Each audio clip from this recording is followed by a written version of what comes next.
नमस्कार, मैं संजय कुमार और आप देख रहे हैं द स्टार इंडिया। कहा जाता है ना कि यदि आप घूमते फिरते रहिएगा तो आपको अनेकों लोग मिल जाएंगे।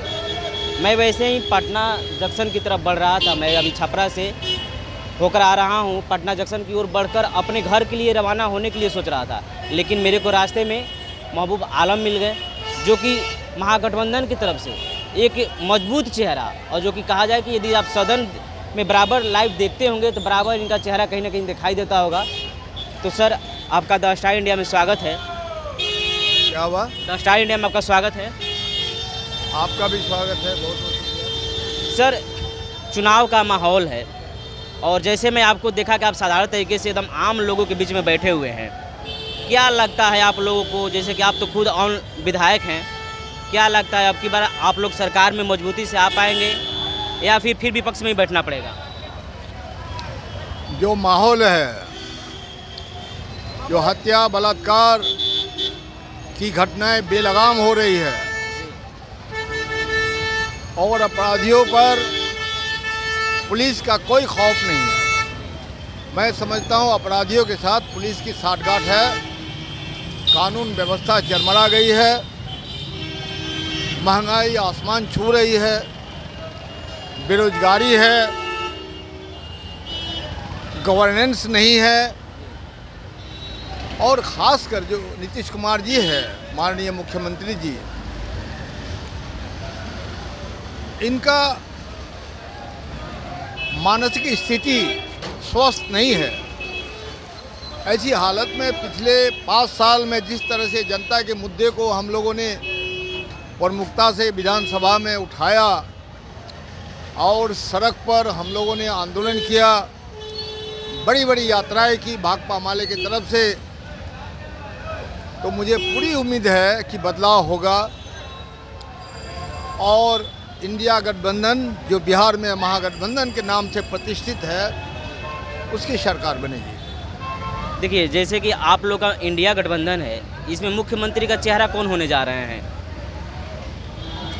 ये सब बात करके आप लोग गुमराह करते हैं जनता को। मुख्यमंत्री का चेहरा, कितने मुख्यमंत्री का चेहरा हो सकता है? एक ही है।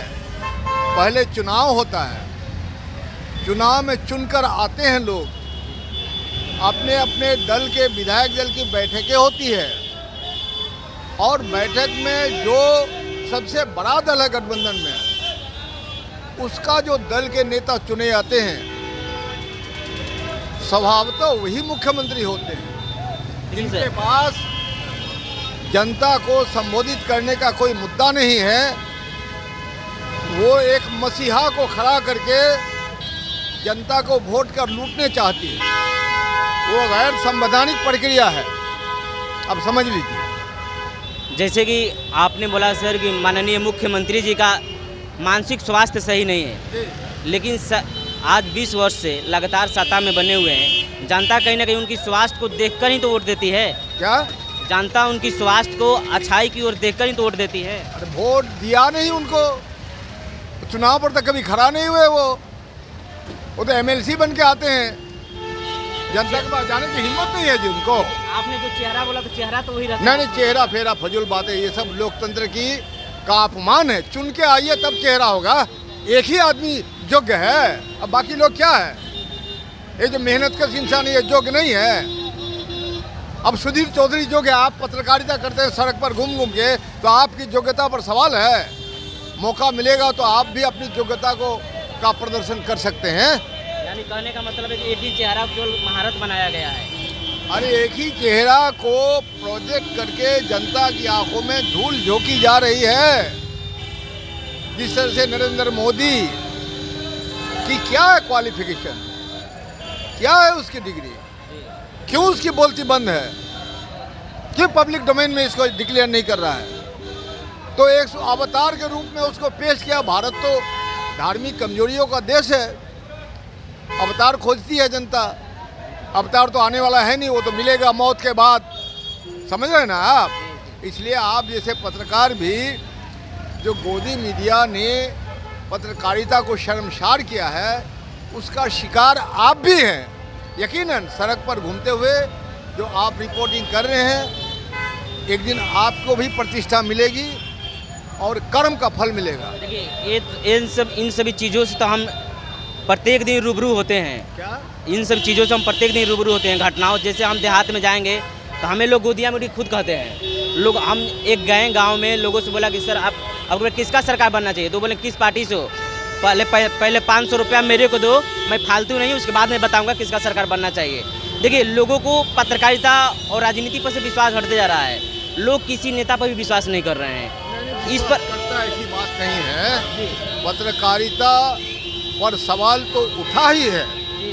पत्रकारिता की निष्पक्षता पर सवाल है, तो पत्रकारिता को भी संघर्ष के माध्यम से अपनी निष्पक्ष पत्रकारिता होने का सबूत पेश करना होगा। इसके लिए भी संघर्ष है। आप साधारण तरीके से यहाँ पर बैठे हुए हैं। पहली बार मैं देखा हूँ कि बीच सड़क पर ऐसे विधायक बैठे हुए हैं। और क्या लगता है आपको, कोई डर नहीं लगता है? कोई डर नहीं, क्या डर, जिंदगी आनी जानी है। किस धज से कोई मक्तल में गया वो शान सलामत रहती है।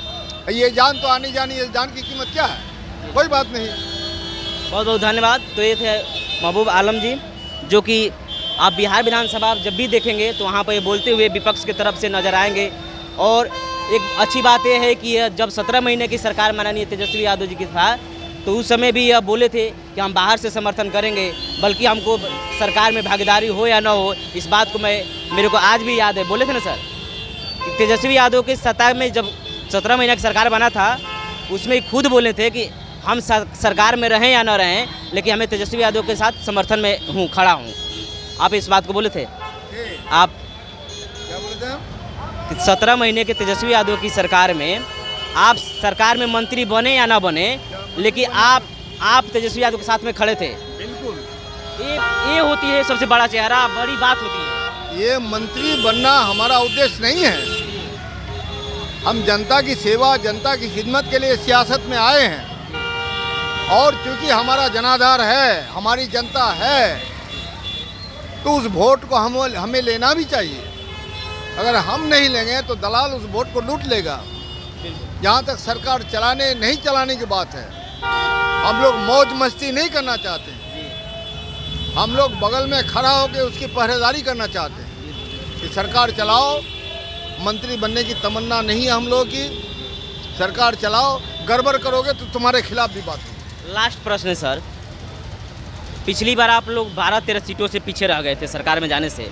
अब कितना उम्मीद है कि आप कितना काम किए हैं, कितना जनता का मुद्दे उठाए हैं, 17 महीने में काम भी किया, आप सरकार में भी रह चुके हैं, तो आपकी सीटें आ जानी चाहिए। 17 महीने में हम लोगों ने ये साबित कर दिया कि नीतीश कुमार जी जो चुनाव प्रचार करते थे और उसका सुशील मोदी जो बोलते थे, बयान देते थे, दम्भपूर्ण बयान कि नौकरियां दी जाएगी तो पैसा कहाँ से लाएगा, बाप के मकान से लाएगा। तो सरकार की जिम्मेदारी है, पैसा कहाँ से लाएगा, कहाँ संसाधन है। तो हम लोगों ने दिखा दिया, लाखों लाखों नौजवानों को नौकरी दी। तेजस्वी प्रसाद की सरकार ने, हम लोगों ने तो दिखा दिया, हम कर सकते हैं भाई। सीट की बात है, सीट अब की बार सीट कितनी आने जा रही है? अभी भविष्यवाणी हम नहीं करना चाहते हैं। कितनी एक अंदाज ना, सरकार में आने की तैयारी हो गई? पूरा तैयारी है, लेकिन भविष्यवाणी मैं नहीं करना चाहता हूँ। ये जनता प्रवेश कर जाएंगे, जनता पर छोड़ दिया। हमें उम्मीद है पूरी की सरकार हमारी बनेगी। धन्यवाद, बहुत बहुत धन्यवाद। आप देखते रहें द स्टार इंडिया, और मैं मिलूंगा पूरे बिहार के जितने भी 243 बिहार विधानसभा क्षेत्र है, मैं सभी जगह आने वाला हूं और आपकी सेवा में हमेशा तत्पर रहूँगा। बहुत बहुत धन्यवाद।